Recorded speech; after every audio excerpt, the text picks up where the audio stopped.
Hi there, and welcome to the Skylight Books Author Reading Series. If you'd like to learn more about us and our many upcoming author events, please visit skylightbooks.com, where you can browse our inventory, buy books, and join our Friends with Benefits Club.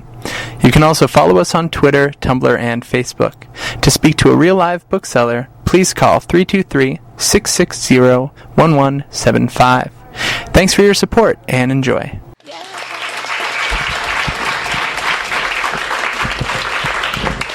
Thanks, Kelsey. Hi, guys. Thanks for coming. Thanks for being such a crowd for Doree's fantastic new novel. I loved it so much. Thanks. Jade's on the cover, you know. And that's 50% of the reason I loved it so much. Actually, no, I loved it before I made it onto the cover. But I'm very happy to be in a cloud. Yay. It's so cute. But yeah, I zoomed through it, and as someone who has worked at a couple of different startups, it just felt so pitch perfect to me. Like, I feel like you totally captured the hubris and the excitement that really is startup culture. So, congratulations. Thank you. So just so we're all on the same page with the book. Hi.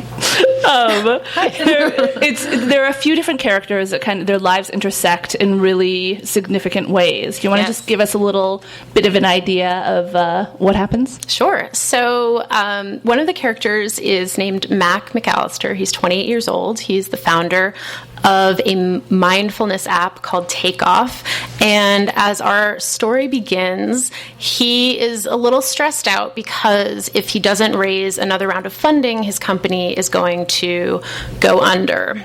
It's not just like any round of funding. It's a lot. It's a lot of money. And if he does get this round of funding, his company will be worth $600 million, and he will be really loaded. And in the meantime, also, he's been hooking up with one of his employees. I'll leave that. You can just sort of imagine more. Then it's told from three different perspectives. Another perspective is a 24-year-old journalist named Katya Pasternak. She works for a tech blog called Tech Scene, and she is like very ambitious, very eager to kind of prove herself. And at the beginning of the book, she learns from her boss that the site is going to start evaluating their writers using a new metric. It's not going to just be traffic anymore. It's going to be engagement and impact. And for anyone who has worked at a digital news organization, sure you feel me on that. So she's a little freaked out at the beginning of the book, because she really feels like she knew how to do this one thing, but she doesn't know how to do the new thing, and she needs to find a big story to really prove herself and keep her job. And then the third character is a 36-year-old woman named Sabrina who works for Mac and is married to Katya's boss. Sabrina's boss is 26. Sabrina is like a real fish out of water. She has 2 kids. She is older than almost everyone else in the office. She was a stay-at-home mom for 5 years, and she kind of just went back to work. And there's a lot of stuff she's dealing with, both at home and at work. And so I won't give away too much of the plot, but something happens. A lot of things happen. And everyone's lives kind of get very messily intertwined. Yes. Yeah. And part of the joy of the book, when I was reading it, I feel like I really toggled between wanting to speed through and kind of find out what happens, and then wanting to slow down and be like, oh my God, I can't believe she noticed like this about the kind of green juices that tech guys drink versus the kind of green juices that like yoga girls drink, like it's, you just have so many important distinction. It is. But one of my favorite things was the app that Mac invents, because I've been so fascinated by how kind of the tech world ethos has been migrating closer and closer to the kind of self-help new age world ethos. Yeah. And so tell us a little bit about that app and what it does. So this app, you give it permission to basically read everything on your phone. So it can read Which is every app on your phone. Right. By the way. It can read your text, it can read your emails, it can read your Facebook status updates, it can read your tweets, it can read your DMs, it can read basically anything. And because it has all this information, it's able to figure out if you are feeling sad.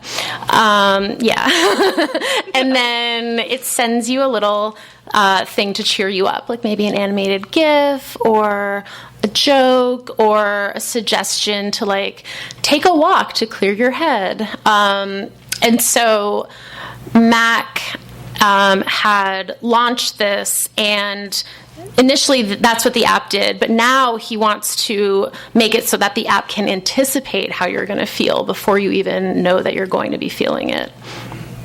Yes. Yeah.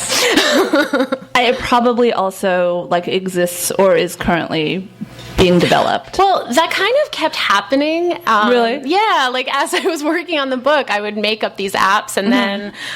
Uber for strollers, for example? Yeah, well, that does not exist yet. If anyone wants that... It's gonna. I mean, it fails in the book, so just so you know. But no, like some of the apps that I would make up, like I would then see things that were not exactly the same, but were similar enough that you could see a world in which, like, down the road they might get there, and that was very disconcerting.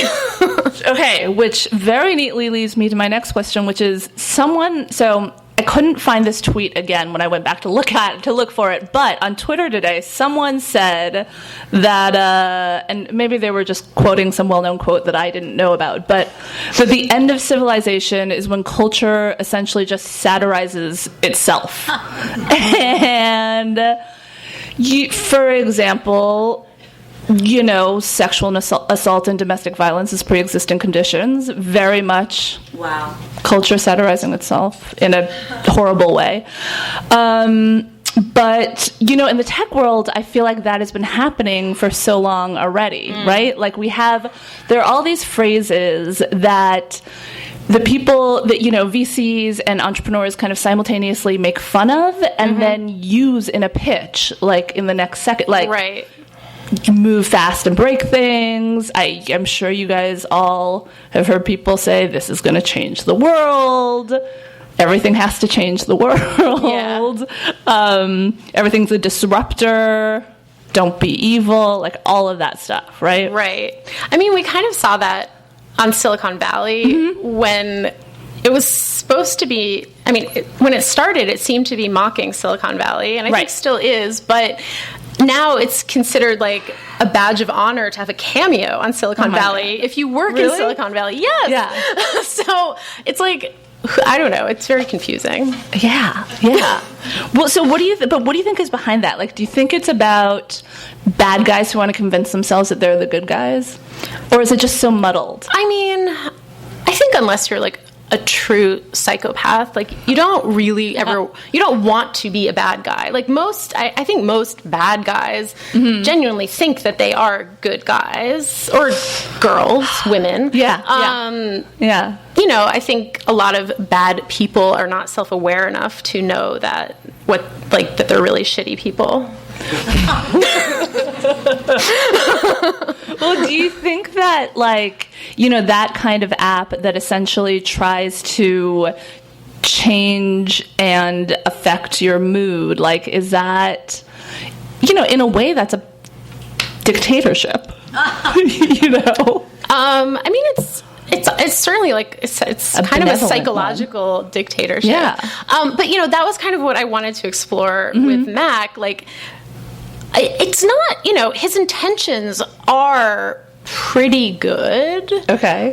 They're okay. It's not like he invented something that is, he didn't invent, a fracking app. He wants people to, be happier. Right. Which has its own problems, when you think happiness is, the ultimate goal. Right. And also, wasn't that the goal of the 50s? Yeah. That we were all happier? But... Yeah, I mean, he just kind of blindly goes on and doesn't care that the app is like a huge invasion of privacy. But there is a scene in the book where he gets a notification from his own app and is like annoyed by it. So, yeah, so maybe his app doesn't really work as well as he thinks it does. Well, you know, of all the things that were so great about this book, one of my favorites was, you know, kind of how pitch perfect the details were. I feel like there are some books that you read and you're like, this author never saw the LA punk scene in the 90s. Like, they just weren't there. Right. Whereas with Startup, I feel like, yeah, Doree is kind of reporting from the trenches here. Yeah. I don't know if this was mentioned in my bio, but I have worked at BuzzFeed for 5.5 years. So, right. you know, I have kind of seen a lot in terms of, like, working at a startup that got really big and, you know, working with people who are younger than I am. And so, yeah, there's a lot of stuff that I kind of experienced firsthand that didn't, like, it's not like this is my experience at all, right. but there are certainly things that I took from both my own personal experience and reporting that I did on startups and tech, particularly when I lived in New York. Well, do you want to? Why don't you read a little bit from the opening? All right, which takes place in New York. Okay. Okay. So this is from the prologue. They came from all over the city in the pre-dawn hours, a merry band of highly optimized minstrels in purple leggings and shiny headbands and brightly colored sneakers, walking the 15 minutes from the L train or directing an Uber to the former spice factory in the no man's land between Williamsburg and Greenpoint. The neighborhood's normal early morning crowd, the dog walkers, the construction workers, the marathon trainers, mostly looked upon them with amused curiosity. Nothing fazed them anymore. Once they got into the club, they either headed straight for the dance floor or descended on the bar, which this morning was not selling alcohol, but rather providing free sustenance in the form of granola bars and coconut water and green juice, all sponsored by an on-demand laundry app, which they drank greedily before, or in some cases while, slithering onto the dance floor. This was the October edition of Morning Rave, a monthly gathering devoted to the idea that the best way to start the day was with the excited energy of a clean living dance party. It was a movement that in a previous generation might have been derided as corny or Mormon. But this was a different New York. The cynical echo of Generation X had finally been quieted, and along with it, most of the dive bars, rent-stabilized apartments, bands, underground clubs, clothing boutiques, and fashion magazines that used to define the city. In its place had arisen a promised land of Dwayne Reeds and Chase ATMs on every corner, luxury doorman buildings, Pilates studios and spin classes, $18 rosemary-infused cocktails, and $7 cups of single-origin coffee, all of which were there to cater to a new generation of 20-somethings, the data scientists and brand strategists and software engineers and social media managers, product leads and marketing associates, IT coordinators, ready just to disrupt the world with apps. And today, like every day, they would work until it was dark again, and then they would go to dinner parties or secret cocktail bars or rooftop events, and most of them would end the night watching Netflix on their laptops in bed, perhaps in one of the new high-rises summoned directly from a marketing brochure. Doorman, swimming pool, rooftop cabanas, yoga room, unparalleled views, and the lifestyle you deserve. Few of them lived alone, but most of them rarely crossed paths with their roommates. Everyone was just so busy.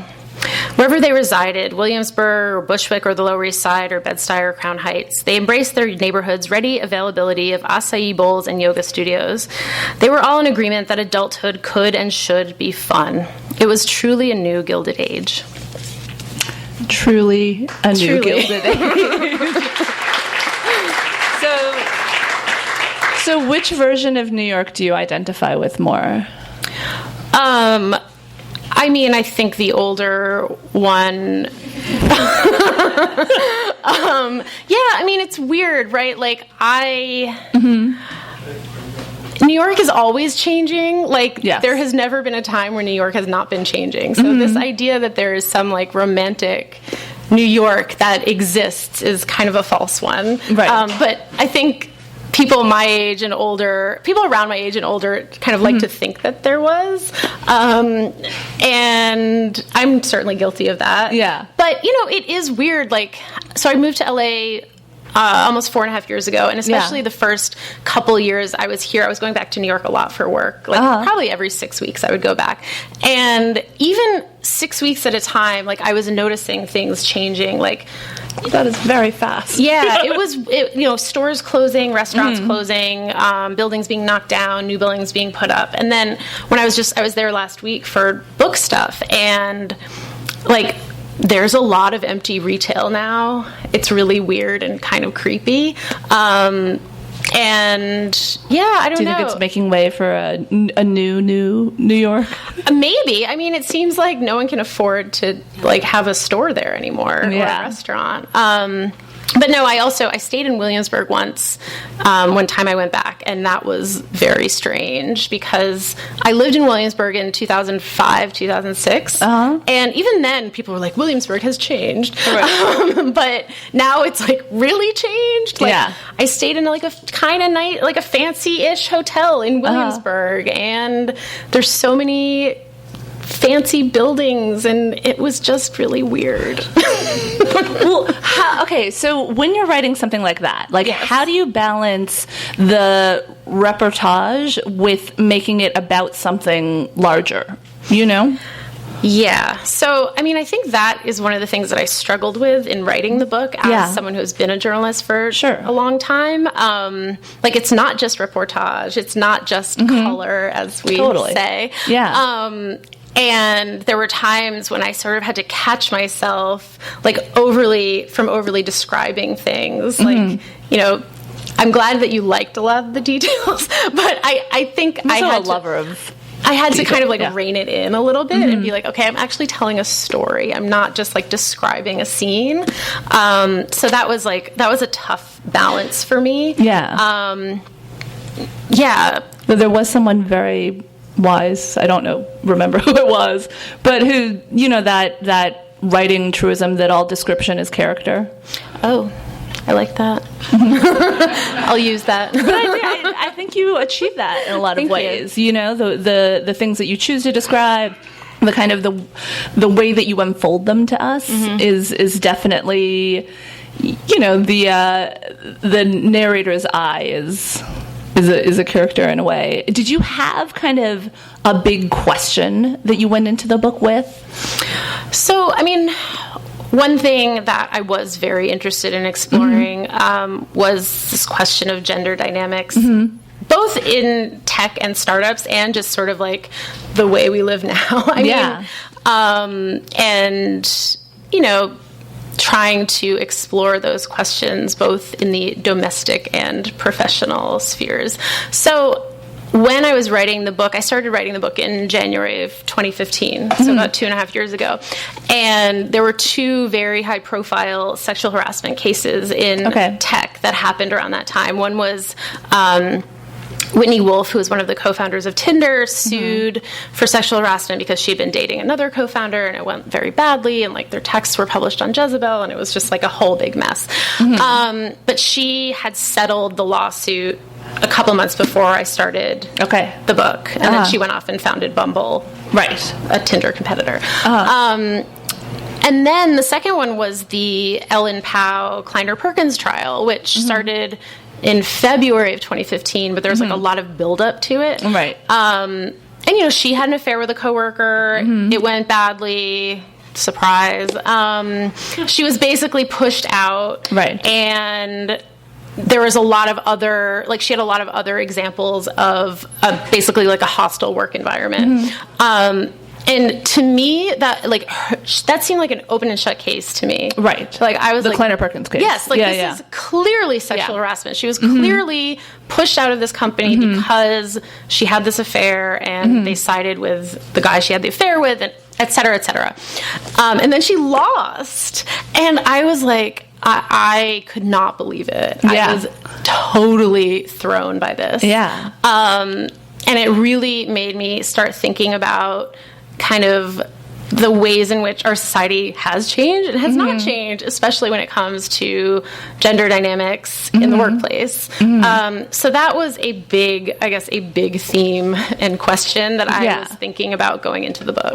Was that something that you had been writing about before from a journalistic standpoint? So, yes-ish, but not a ton. At the time I started writing the book, I wasn't really writing that much at my job. I was managing and editing, and I think that was partly even why I started writing the book, because I was like, oh, I miss writing. I kind of feel like I need my own project that's just separate from work, and so I worked on it in the mornings. I decided I was going to write every day for a month in the mornings, like very artist way. And that's the way to do it. And I did. And then at the end of the month, I had like 60 pages. And was like, oh, okay, well, this is a thing. And showed it to my friend Kate, who's sitting right there, and my agent. And they were both like, I like this. Like, you should keep... thing. Yeah, that's a thing. You should keep going. And I was like, oh, okay. So I just kind of kept going.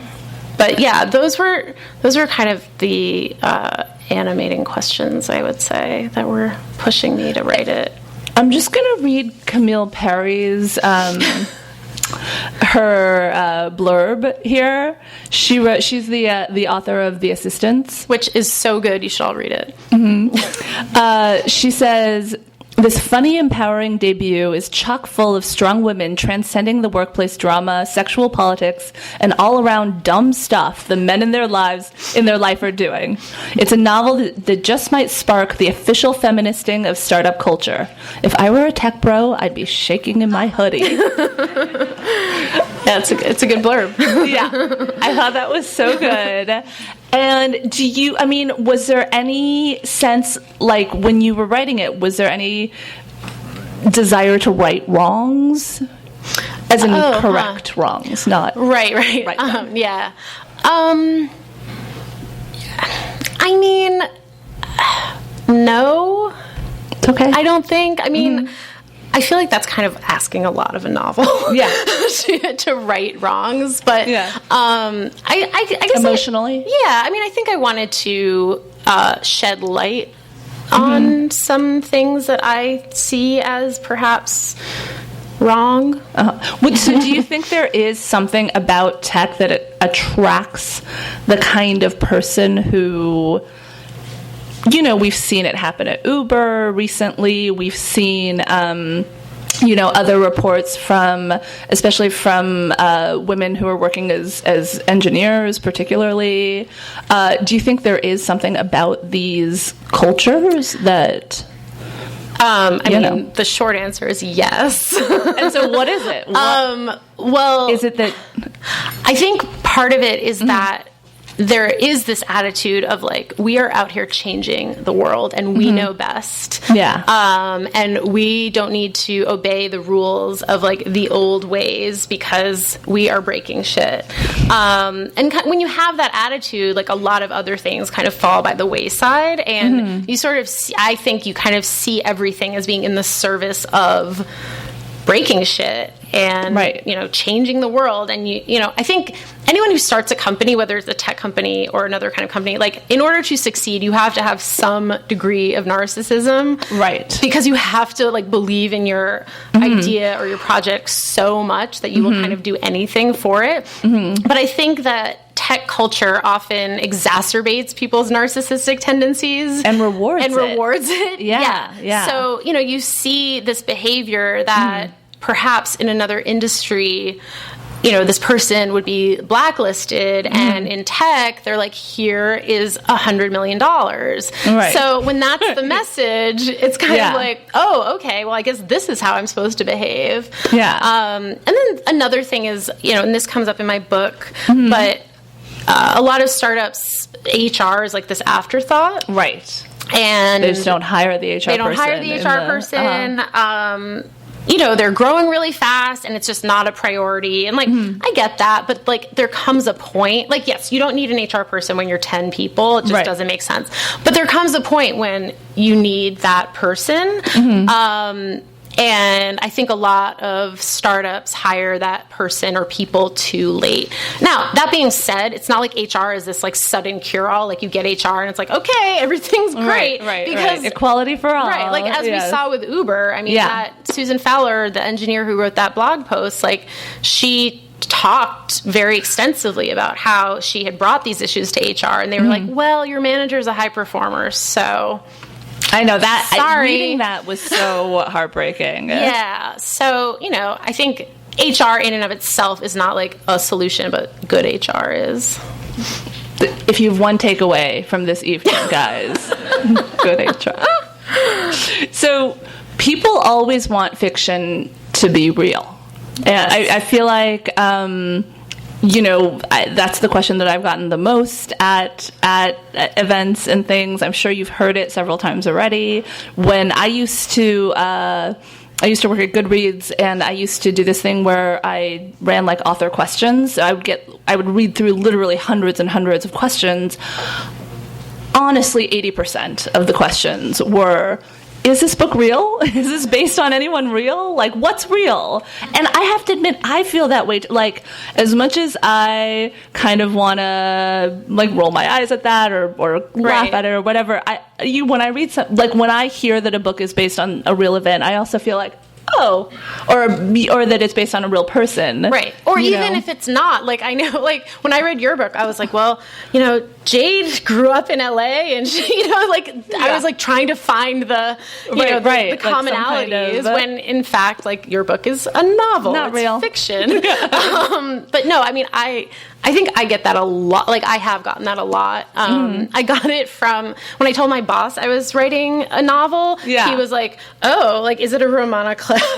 And I was like, no. And I was very much like, oh my God, no. It's not about you. It's not about you. It's not about BuzzFeed. Like, it's really not. It's all fiction. And he seemed like kind of disappointed. No, but I agree. I think that people secretly want you to be writing about them. Oh, you actually wanted to be in this book. So that was kind of a funny eye-opener. But no, I mean, in actuality, like, all of these characters are completely made up.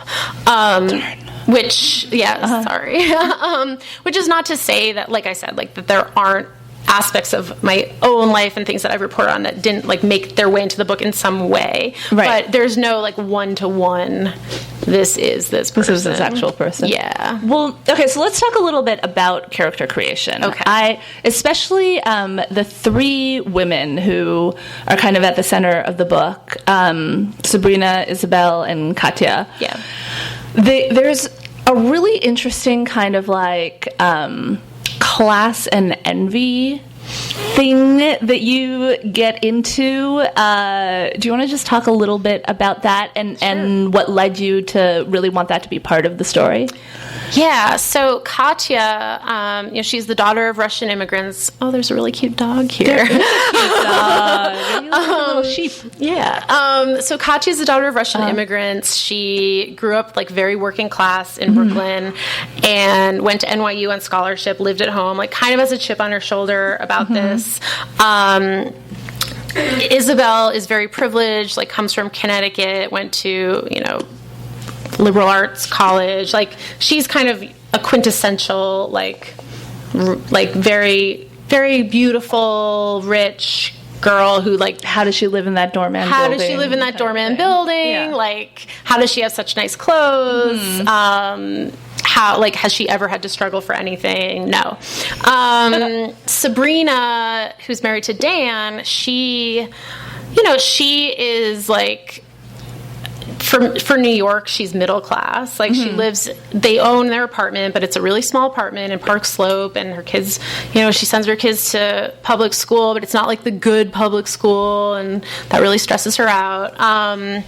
But, with all of them, like, even Katya, what I did want to show is that, like, they're all privileged in their own ways, and they're all kind of blind to it. Like, they all kind of envy the people who have more than them without acknowledging what they have. And that felt to me like something that is very New York. Like, it just, I think because you're just in such close proximity to people all the time, and you just see stuff all the time that you're like, oh, like, whatever, you're just always kind of comparing yourself. And I found that to be like very toxic, and very, I don't know, it's like not productive, right, in my opinion. But it's very prevalent. But how did you find it to be to actually write about? Like, was documenting it kind of, did it feel like a way to release it, or did you feel like you were kind of entering into the anxiety of it all over again? Oh no, I mean, it was kind of fun to write about, because it's fun to write about people's anxieties. It's true. our worst selves are very delicious. Yes. That's the problem. Well, there's another part in the book that I would love you to read. It's about a pole dancing class. Is that a giveaway? Well, you'll see. I mean, you'll see it in a second. So as I had said, Sabrina's 36, and she very much feels alienated from most of her coworkers. She also has to leave the office at on the dot of 5 to get home to relieve the nanny, which, her coworkers do not have to do because none of them have kids. Okay, here we go. Sabrina had seen the subject line of the email pop up on her phone when she emerged from the subway, but she couldn't bring herself to open it until she was safely sitting down at her desk, because what it said was pole dancing workshop tomorrow at 7 p.m. It was from Mackenzie Alvarez in sales. The rest of the email said, "Hey everyone, just a reminder that we're having a pole dancing workshop tomorrow at 7 p.m. down the street at Pole Position NYC. All are welcome, but especially Oliver Brandt," winky emoticon. "Wear comfortable but fitted clothes, leggings are recommended." Underneath the text was a gif of a woman repeatedly spinning on a pole. Sabrina stared at it for a moment, watching the woman's body twist around and around, and then noticed that there were already 17 replies to Mackenzie's email, which had just gone out 5 minutes ago. From Chelsea in product, "Best day ever." From Jenny in marketing, a gif of Kristen Wiig on Saturday Night Live saying, "I'm so excited." From Oliver Brandt, "In your dreams, Alvarez." Sabrina sighed. If there was anything that perfectly encapsulated the daily sense of alienation that she felt from her colleagues, it was this email and the responses. People didn't used to take pole dancing classes with their coworkers. They maybe got drunk with their coworkers, and that was the extent of it. But now you were expected to engage in forced, organized fun with people you worked with, and it seemed to her that the definition of fun had been majorly stretched. When she was in her 20s, people were way too jaded to think that something like a pole dancing class with colleagues was even remotely cool. She also felt like there was something slightly more insidious going on about how you were now supposed to feel like your work was your everything, where you got your paycheck, yes, but also where you got fed and where you found your social circle. Everything had started bleeding into everything else. These kids, she felt no compunction about calling them kids, expected that their workplaces would provide all of this for them, as if work were an extension of college with its own clubs and student organizations. Even more disconcerting was that many Takeoff employees lived together or had roommates who were in some way connected to other Takeoff employees, and now there were even apartment buildings that were actual dorms for grown-ups, where you lived in a suite with a few other people and had common areas and nightly activities. It was almost like a return to the days of Henry Ford, when a company provided you with housing and meals and social events. What had happened to having to figure out life on your own? God, she was starting to sound like Dan, her husband. She read the email again. Really, what was wrong with a little pole dancing if that was what made people happy? Just because she didn't want to participate didn't mean that other people couldn't. But people noticed when you didn't sign up for their pole dancing classes and softball leagues and weekend dumpling crawls. And it made them think again about how you were old. To most of them, 36 might as well have been 86 in terms of how abstract it felt. They lumped her in with the rest of the people who don't matter population. The funny thing was, they thought they wanted to get married and have kids, but that was all far off in some nebulous future, and in the few conversations she'd ever had with any of them about it, they were almost adorably vague about how all of that was going to happen. Most of them also had this notion that they needed to get everything out of their systems by the time they were 30, which was some kind of arbitrary witching hour, after which life suddenly got serious. Once she'd overheard Chelsea lamenting, almost to the point of tears, the fact that she was about to turn 28, which meant that she was only 2 years away from 30, and that was when she was going to have to start figuring everything out. Did she want to get married, have kids? What about her career? Should she stay in New York or move back to Chicago? How would she ever save money? And she just wasn't ready for that life. But then, as soon as she noticed Sabrina walking by, she fell silent.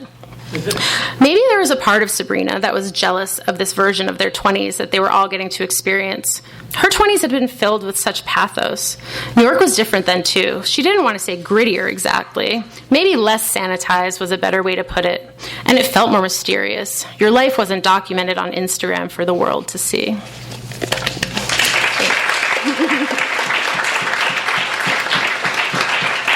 I love that section because I felt both sides of that equation sort of so acutely. I mean, I'm much too old to feel like the young coworkers, yet I still kind of,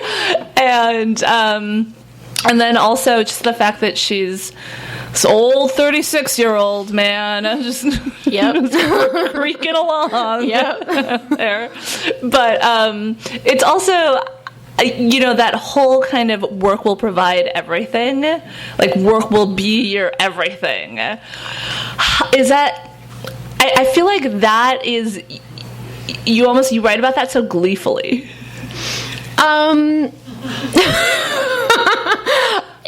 I think it's a real aspect of our modern existence. I do think that this is what, especially tech companies that hire a lot of people in their 20s, I think this is what has come to be expected.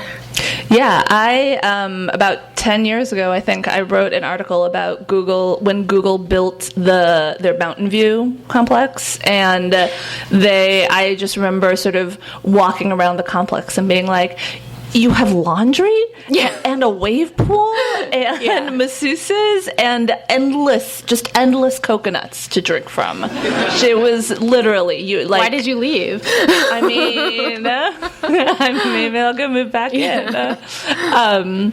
But yeah, it again seems like this world that's like so ripe for satire, and yet it is the thing itself. Yeah, and I was really careful, and I hope this came across in the book, but I didn't want it to seem condescending or patronizing towards people in their 20s or people who work at startups. That was not my intention at all. It was really more to show how these worlds work and why people want to exist in these worlds. But there's not intended to be a real judgment on it. No, I think you actually show a lot of empathy for your characters. Was that a thing you sort of went in deliberately trying to do, or was it just your empathetic nature? My natural empathy. No, especially with Mac, because he was the toughest character for me to access because he's a 28-year-old tech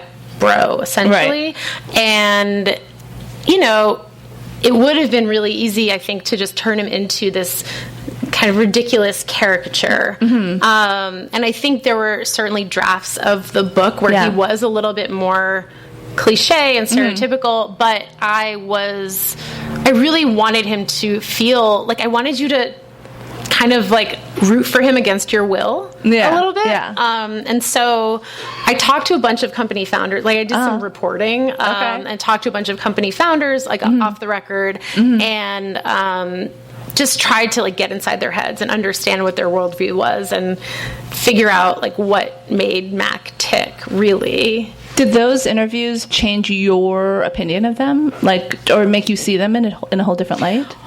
Well, look, I don't know what they are like on a day-to-day with their employees. Sure. To me, they were very nice and very earnest.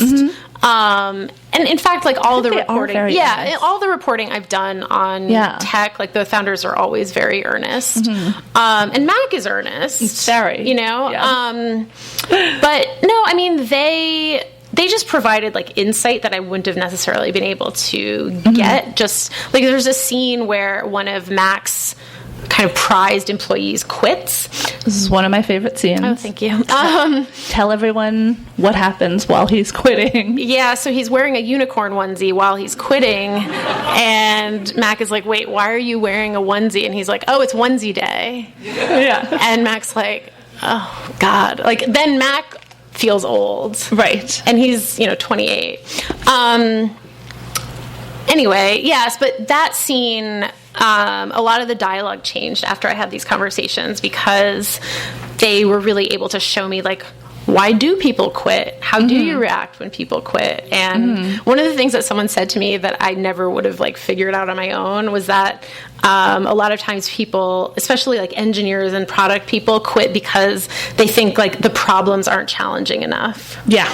And I was like, oh, that's really interesting. Like, it's not about money. It's not about... Or if a company has lost its startup ethos. I feel like that's the other, like, big quitting. So it's these sort of, like, intangible things that I never would have known if I hadn't had these conversations. So... I have a million more questions for you, but on unicorn onesies, I feel like we should open up the questions to the audience. If anyone has something that they're dying to know about Doree. Yes. I especially like the part where I forget. I think it was Sabrina is saying something about how she misses the cynical lawyers and bankers. At least they knew that the only thing they were going after was more profits. Where I think these tech people hide behind the auspice of they're going to change the world. Yeah. And I think that especially hit a high note with me because the book was released on the 25th. A couple weeks earlier was Mark Zuckerberg's manifesto to the world, and there was a TechCrunch article that exactly said the headline was what Mark Zuckerberg's letter did not say, and it had nothing to do with ethos. It was more about profit. Oh, that's really interesting. So, I just kind of want to hear. Thank you. I mean, that is definitely something that I've seen. I think bankers, Wall Street people, like, do get a lot of shit rightfully for just being kind of like profit-hungry vultures. But there is something sort of, to me, there's just something like refreshing about that. Like, they're not hypocrites. Yeah. Like, they're just like, we just want to make money. Whereas I think a lot of these tech people, they actually also just really want to make money, but they're kind of disingenuously hiding behind this, like, we're going to make the world a better place kind of thing. So I'm glad you picked up on that. Yeah. So you were pretty straightforward about the fact that your working in BuzzFeed and everything didn't translate one-to-one to the novel. But I'm wondering, how does having written the novel influence the kind of stories you want to cover now and how you look at the tech world going forward? I think it's actually had a pretty significant impact on me. I'm changing jobs at BuzzFeed. Like, I took these 2 weeks off to do my book stuff, and then when I go back to work, I'm going to be writing about tech. So really, yeah, wow, yeah. So yeah, I feel like there's like a lot of really interesting questions and characters, and so yeah, it definitely had an impact on me. Oh, sorry. Yeah. What do you think the culture of tech today, especially in New York, is filling for people? Right, so you're talking a lot about like why people are using New York as their whole life. What's the gap that is filling? What are people missing before they decided they wanted that? Well, I think that New York can be a very alienating place and a very overwhelming place, and you kind of have to find your tribe in New York, and I think that a workplace like Takeoff kind of is an instant tribe, like you know where you stand. So I suspect that is part of it. Yeah, I think that is like a big part of it. You had. So I'm just really curious that you're dealing with technologies that are presenting an ever-present now, where historical context gets lost, as we've seen, and yet there's such a focus on age. So I'm wondering, within all these metrics, how that all filters out. I was trying to guess myself. Is there just like this ever-springing now that people feel pressured to, I'm just trying to get a feel. Yeah, I'm really curious to see what's going to happen to all these people working at startups as they like grow up. Will the startups change with them, or will they feel like they've kind of aged out of them? I don't really have an answer to that, but I think it's something that like I will be watching. Yeah. Hey. Hi. love the book. Like, I feel like everyone on social media is like, you'll read it in a day, you'll read it in 7 days. I couldn't put it down. I have a question about the ending. So I feel like we definitely got some answers, but there's some things that like left the reader curious. So was that intentional? If you wanted a sequel, you know, were you hoping to turn it into a TV pilot? I'm just kind of curious about how you decided on the ending, because you definitely left me very curious about certain things, and I'm sure other readers as well. So the ending. Well, I mean, one thing I will say is, like, so the ending of the book is kind of ambiguous for those of you who have not read it. And I personally love an ambiguous ending. Like, I think that's how life is, you know? And I think there's always a temptation to sort of like wrap things up and be like, okay, movie's over, and, you know, have that kind of perfect ending. And I thought it was a little more interesting to just leave it a little open-ended. Now, that being said, I did write a draft of the book that had an epilogue where it was like, here's what happens. And my editor was like, I don't think you need this epilogue. I think it's better to just leave it. And, you know, if you've read the book carefully, I think it's pretty clear what happens. But, you know. Bonus materials for a paperback pre-order? Yeah, maybe. That's a good idea. Okay. Anyone else? Hi. Hi. I'm curious, in writing the book and researching it, how did your relationship with tech and social media change? Did you have to get more into it, or did you have to step back so that you could I feel like I sort of had to observe it with a different eye a little bit. Also, it was kind of constantly changing. Like, in an early draft, or actually not even that early, like I'd already turned it in, and I think we'd gone through a round of revisions. There's a whole bit about Vine, and then Vine died. And I was like, oh, okay. So I changed that reference to Snapchat, but which will never die, but also like is, I don't know, whatever. But then I kind of got to the point where I was like, I could do this forever, like tweaking each little potential anachronism, and at some point you just have to be like, okay, this book takes place when it takes place. I know that's not really answering your question, but it made me think of that.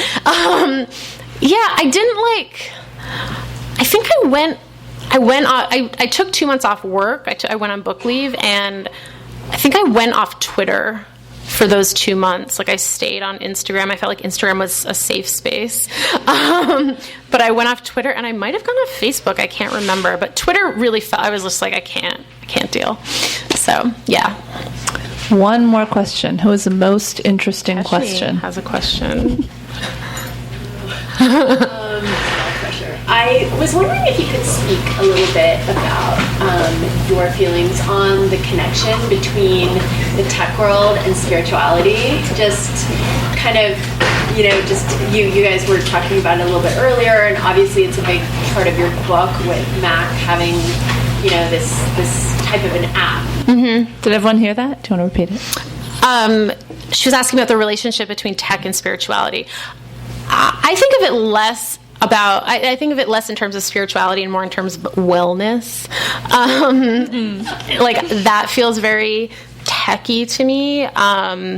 This obsession with quantifying all of your, you know, how many steps you take, how much sleep you get a night, how much water you drink a day, how much you're meditating. Like, everything is kind of quantified in the service of being healthy. But, like, you could also argue, like, how healthy is it to obsess over all of this stuff? Like, probably not very healthy. But I think that tech there's this whole movement of the quantified self, and I think tech, like, encourages that and feeds into it. And it's like another side of narcissism, right? So it's all connected. And on that note, Thank you so much for coming, and buy her book.